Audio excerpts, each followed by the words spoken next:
afternoon, I'm Katie Wilson. You are watching Anewz. Let's see your headlines. President Trump receives NATO Secretary-General Mark Rutte at the White House. EU calls Trump's 30% tariff absolutely unacceptable and will work towards a deal. 10 people are arrested in Spain after nights of anti-migrant clashes.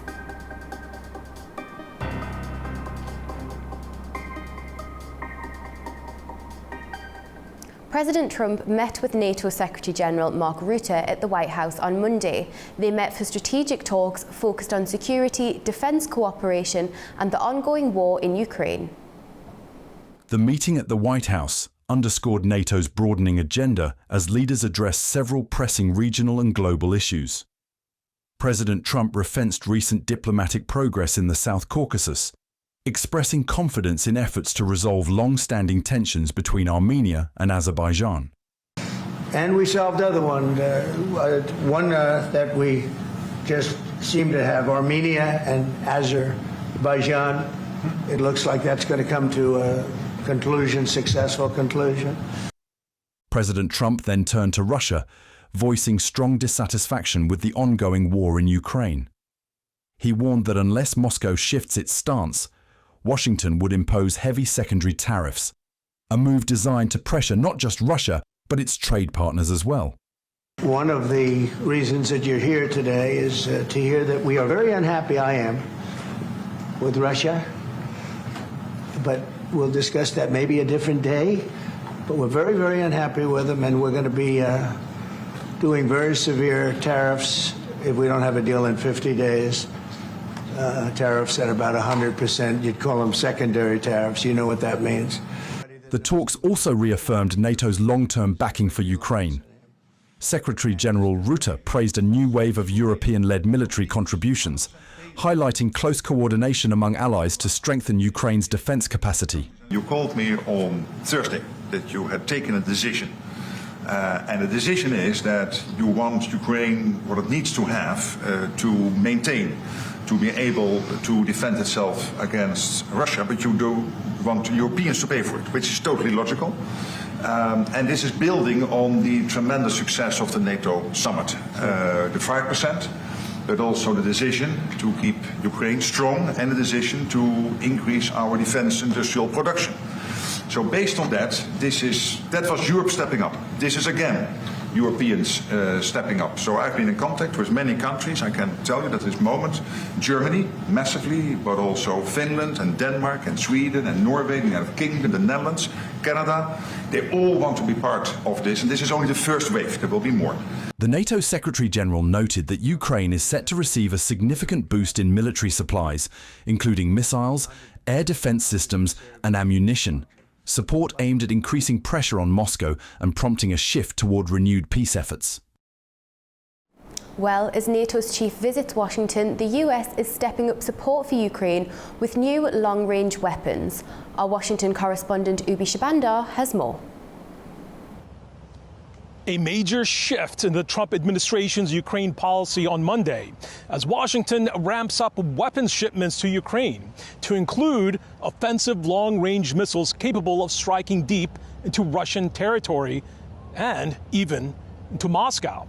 This will be the first time that the Trump administration authorizes new weapons to Kyiv, to include Patriot air defense batteries meant to shoot down Russian Shahed kamikaze drones and ballistic missiles that have been raining down on Ukrainian cities in record numbers. This major policy shift comes as NATO Secretary General Mark Rutte visits Washington, meeting with President Trump. NATO member states will be purchasing the new U.S. weapons and then transferring them to Ukraine.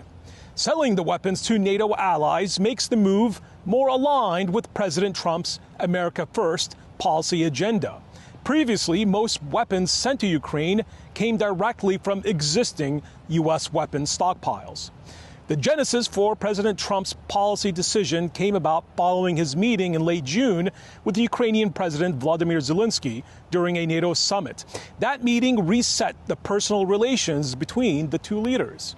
And reports here in Washington indicate that President Trump then made up his mind to authorize additional weapon shipments following a July 3rd phone call with Russian President Vladimir Putin. It was a call that left a lasting impression on President Trump, who has become increasingly convinced that Putin is not serious about peace negotiations. Axios reported that the Russian leader made it clear that he will pursue an aggressive military campaign this summer in an attempt to capture more Ukrainian territory. That has angered President Trump, apparently. And the president has been very public with his frustration towards Putin's refusal to halt the war. And his announcement is a reflection that President Trump believes that added military pressure will be required to convince the Kremlin to shift its own policy. In the meantime, Zelensky met President Trump's special envoy, General Keith Kellogg, to discuss boosting Ukraine's air defense, joint arms production, and defense procurement with European allies. Western intelligence estimate that Russian armed forces have likely suffered about 236,000 casualties, that's killed and wounded, so far in 2025, as Russian attacks across multiple front lines have continued at a high level, with steady advances made by the Russians in Ukraine's eastern Donbass region. President Trump has also said that he is giving Russia 50 days to make a deal or else face 100%, quote, secondary tariffs, referring to a plan to impose tariffs on countries like China and India, who are major buyers of Russian oil. That could also have a major impact on global oil markets and significantly impact Russia's own economy, which is largely dependent on oil and gas exports. Ube Shabander for Anewz, Washington, D.C. Foreign ministers from across the EU arrived in Brussels on Tuesday as talks intensified over the bloc's 18th sanction package against Russia. The measures target energy revenues and banks accused of helping Moscow sidestep existing sanctions. The EU's foreign policy chief Kaja Kallas says only one country still has reservations over a proposed oil price cap. Really welcome the news that comes from the United States that they will provide weapons to Ukraine so that they can defend themselves. Of course, we hope to reach also political agreement on the 18th sanctions package. We are very, very close. I hope it comes today. We are working on this oil price cap. It's alive, so hopefully we'll get an agreement now. Like I said to you before, even if the Americans are not aboard, but the other G7 countries are on board, then we will move on with this. Ukrainian President Volodymyr Zelensky has thanked President Trump after he announced a new delivery of weapons. Zelensky expressed gratitude for the 50-day deadline given to Russia to agree to a ceasefire or face new sanctions. Zelensky said discussions with Trump's special envoy Keith Kellogg focused on air defense and stronger sanctions against Moscow. He also had a phone call with Mark Rutte and Trump on plans to deliver more Patriot missile systems from the US, Germany and Norway. On the meeting with General Kellogg, he has begun his visit to Ukraine, and it has been quite substantive. We had a productive discussion. I am grateful to President Trump for his readiness to support the protection of our people's lives. US Secretary of Defense Pete Hegseth hosted German Defense Minister Boris Pistorius for a closed-door meeting expected to focus on the country's security partnership, including NATO's defense spending commitments. Germany has relaxed its constitutional debt brake to meet NATO's new core military spending target, a move that will raise German defense spending to 162 billion euros. Pistorius is also expected to discuss Berlin's offer to fund American Patriot air defense systems for Ukraine. The proposal follows President Trump's decision to authorize military aid to Ukraine with the condition that it be paid for by the European Union. And I think we've seen incredible progress inside. A deadly week of violence in Syria's Druze majority Soweto province may be easing after Damascus announced a ceasefire and Israel launched strikes in defense of the Druze community. Nearly 100 people have been killed and the humanitarian situation remains dire. In Syria's southern Suwaida city, a tense calm hangs in the air after the Ministry of Defense announced a full ceasefire. The decision follows days of deadly clashes between Druze militias and Bedouin tribal fighters that killed at least 99 people. According to the UK-based Syrian Observatory for Human Rights, the dead include 60 Druze among them, 4 civilians, as well as 18 Bedouin fighters, 14 government troops, and several unidentified individuals. The Defense Ministry confirmed 18 military casualties. The violence, which began Friday, quickly spiraled into street battles across the governorate, forcing thousands to flee and prompting the imposition of a citywide curfew. On Tuesday morning, convoys of Syrian army tanks and trucks rolled into the city, with the backing of Druze spiritual leaders who had earlier urged fighters to surrender and allow government troops to restore order. But by the afternoon, the tone shifted with top Druze cleric Sheikh Hikmat al-Hajri accusing government forces of violating ceasefire terms and shelling residential areas. The ongoing chaos triggered a swift response from Israel, which launched airstrikes on Syrian positions in Suwaida and near Damascus. Tel Aviv framed the move as a defense of Syria's Druze minority, a community with deep ties to Israel. Prime Minister Netanyahu stated that Israeli forces were ordered to strike Syrian units entering Suwaida, vowing to prevent harm to Druze civilians and maintain the demilitarization of the Israeli-Syrian border zone. Well, for more on this, we go to Blake Sifton, who reports from Tel Aviv. The Israeli military carried out what it called exceptionally large-scale attacks on a Syrian military convoy as it approached the Druze city of Suwaida in southern Syria on Tuesday. That city has been the site of clashes between militias from the Druze community and Bedouin clans, at times backed by the Syrian military, over the last few days that have seen the deaths of dozens of people. The Israeli military said that the airstrikes targeting this convoy targeted tanks, armored personnel carriers, as well as multiple rocket launchers.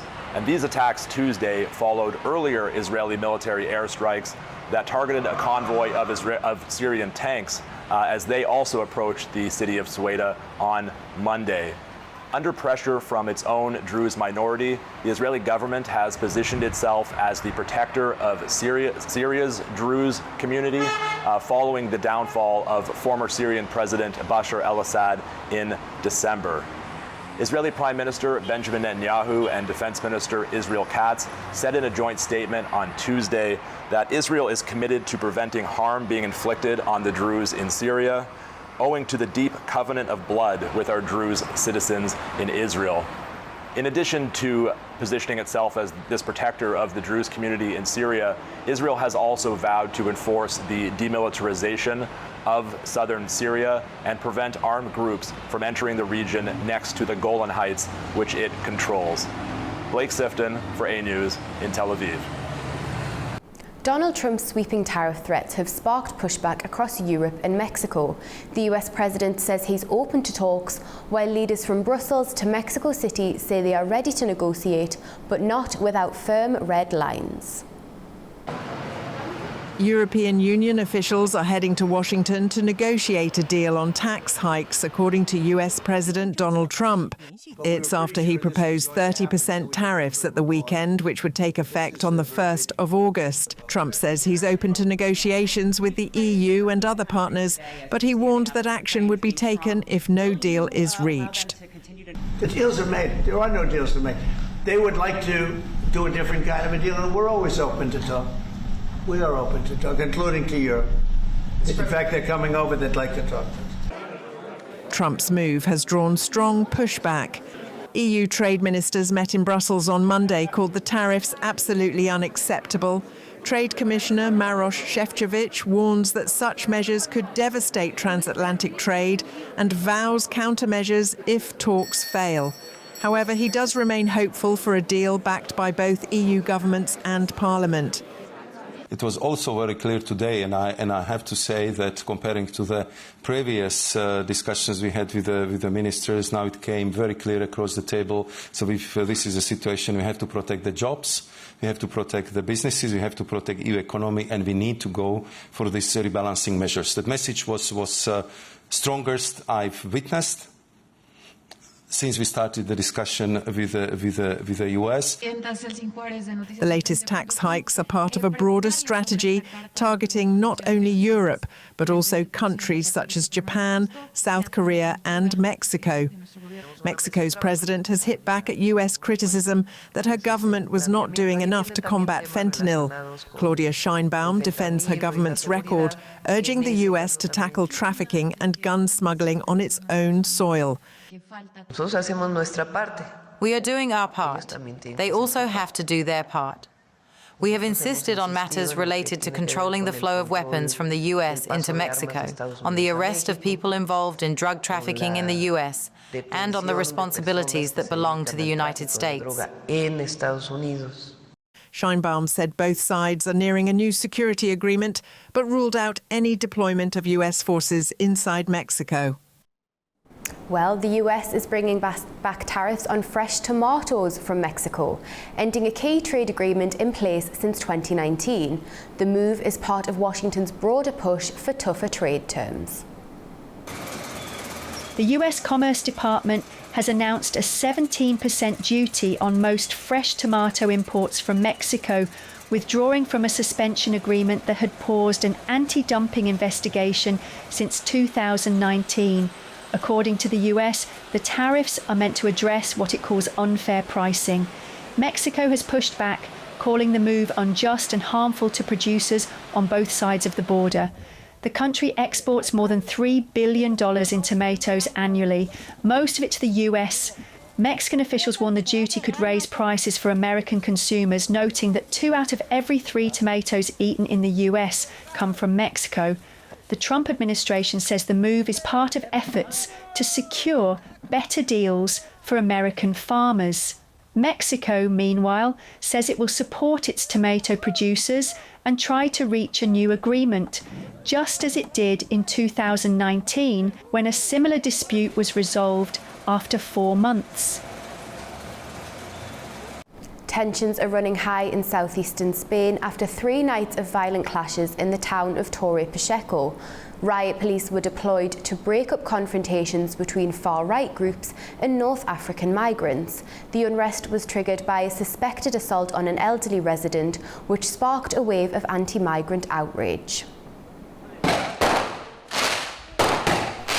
Violent scenes have rocked the southeastern Spanish town of Torre Pacheco in the Murcia region for a 3rd consecutive night, where riot police faced off against clashes between far-right groups and North African migrants who live and work in the area.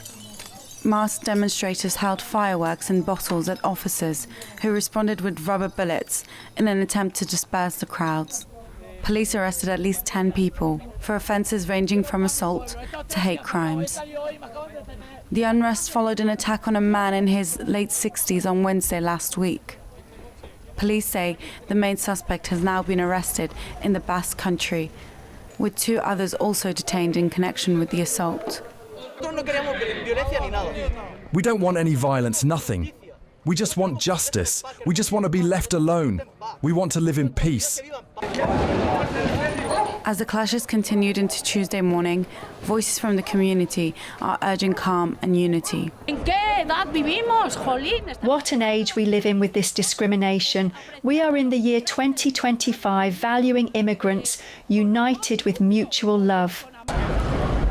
Others say fear has taken hold. We want peace. That's what we want. We don't want anything else. All the neighbours are complaining, I'm afraid of being hit by a bottle. As authorities investigate, the community remains tense, hoping the violence will not return to their streets.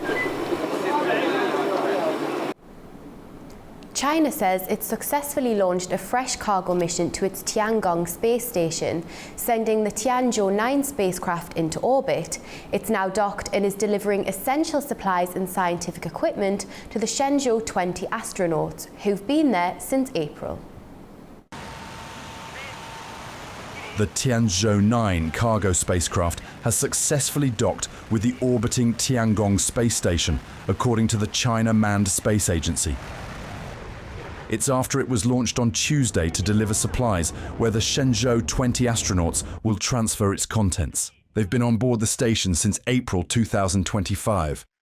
The spacecraft was carried into orbit by a Long March 7Y-10 rocket from the Wenchang spacecraft launch site in Hainan province. Around 10 minutes after liftoff, Tianzhou-9 separated from the rocket and deployed its solar panels. The spacecraft is transporting about 6.5 tons of supplies, including consumables for current and future crews, 2 new Fitian extravehicular spacesuits, a core muscle training device, and experimental payloads related to space medicine and other fields.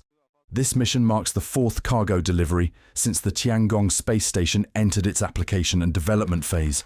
It also represents the 584th mission of the Long March rocket series.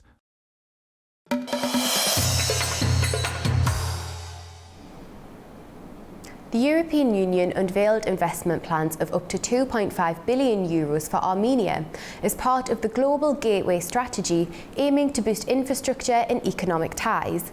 An additional €1.5 million was pledged to support Armenia's independent media.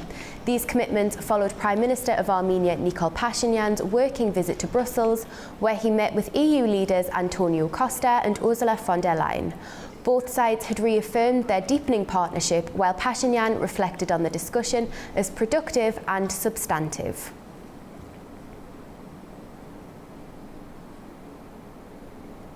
Previously in our Inside Politics talk show, Anastasia Lavrina discussed the recent Trump statement about Azerbaijan and Armenia with Professor Brenda Schaefer from the US Naval Postgraduate School.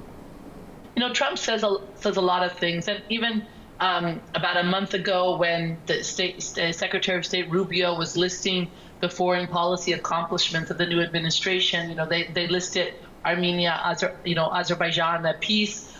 Sure, the United States and the Trump administration has been supporting this peace. By the Trump administration joining the attacks on Iran, they've weakened Iran, and therefore Iran can't undermine the peace like in the past.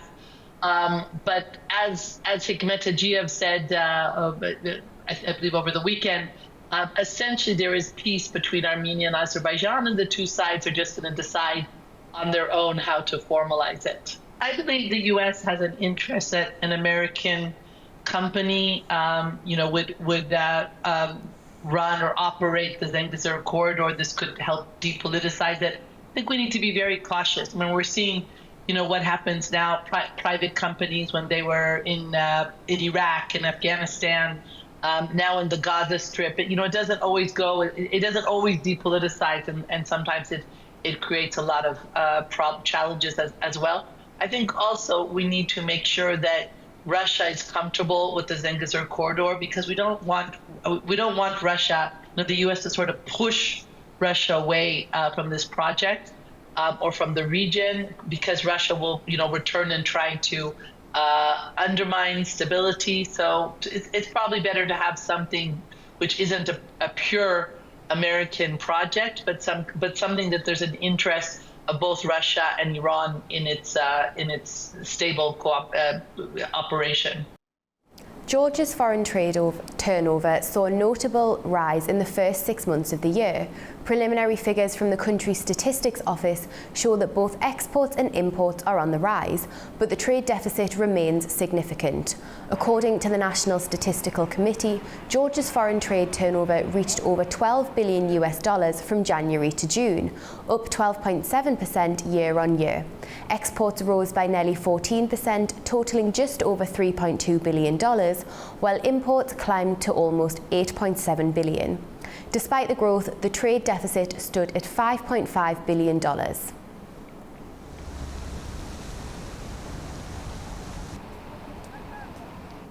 Now, Georgia's Ministry of Foreign Affairs has reportedly abolished departments handling Euro-Atlantic integration. The move is considered part of a broader effort to halt the country's integration into the European Union. Joining me now to unpack this is Vakhtang Maisaya, political analyst from Tbilisi. Great to see you. Now, what do you make of this? What impact could this have on Georgia's goal of EU membership in 2028? Yes, thank you very much, and thank you very much for having me. I'm great to you and great to our audience. About your just questions, which were just about triggered to Georgia and the Georgian case at all, I try to admit that this decision absolutely just about contradicts the constitutional privilege of Article 78, first. Second, I would mention that it's also just implicated that incumbent Georgian government, with about ruling party of Georgian Dream, just wanted to decrease the strategic partnership with NATO from strategic partnership to simply to the partnership level. That is absolutely just about contradicts to the Georgian national interest from a national perspective. And I guess this is also indicate this abolishment of the department of NATO department, as well as just about abolishment of the NATO information center on NATO and European Union. It's also just indicated that Georgia incumbent government, I would mention, led by Prime Minister Kopakidze, just about deviated from the Euro-Atlantic integration policy and wanted just to be more close cooperation with Russian Federation and to have like a more Eurasian foreign policy trends. It's very sad and very absolutely very tragic just about story for most Georgian people's adherence to be a member of the NATO and European Union, just about structures. And because, you know, just about Georgian population, about 83% are supporting these trends that Georgia should become a NATO and European Union. And this means that Georgian incumbent government are just about going absolutely opposite directions of these true wills of the Georgian people and Georgian nations. Do we have any sense of reaction from Brussels or from the Kremlin to this?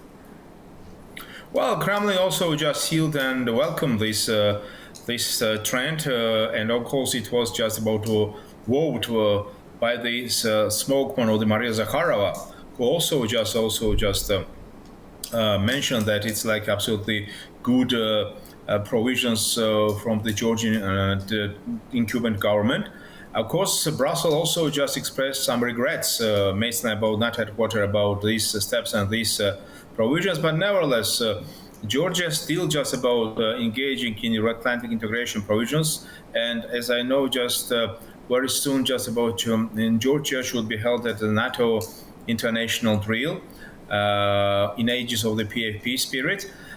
Georgia's just about anyway, just about public community and non-government organizations, analytical and researchers and just expert community also very closely cooperate with NATO structures. Also, just Georgia and NATO still remains and quite a valid engagement in such field of spheres as like crisis management and cyber defense and cyber security. But unfortunately, from political standpoint, the Georgian incumbent government wanted just to decrease this level of integration and strategic partnership, which I mentioned, from strategic partnership to the simply partnership level. Great to have your insights. And this is absolutely very absolute case. Thank you for joining us on the programme. Great to have your insights. Thank you. Now, in Kabul, major strides are being made towards boosting Afghanistan's energy sector. The leadership of Dar Afghanistan Breshna Sirkat has met with investors from Kazakhstan and Uzbekistan to explore new opportunities for power generation in the country.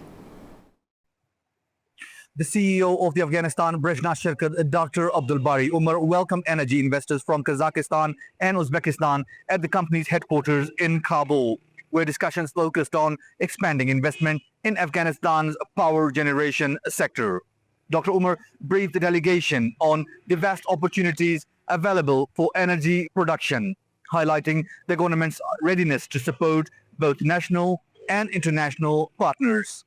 He emphasized that electricity production remains a top priority for state-owned company, noting that the organization has previously worked with foreign investors under similar frameworks. The visiting investors laid out their proposals for initiating both large and small-scale power projects. They also presented plans to support Afghanistan's engineering sector by offering technical training programs for local talent. This meeting signals a growing international interest in Afghanistan's energy infrastructure, which remains one of the country's most critical needs.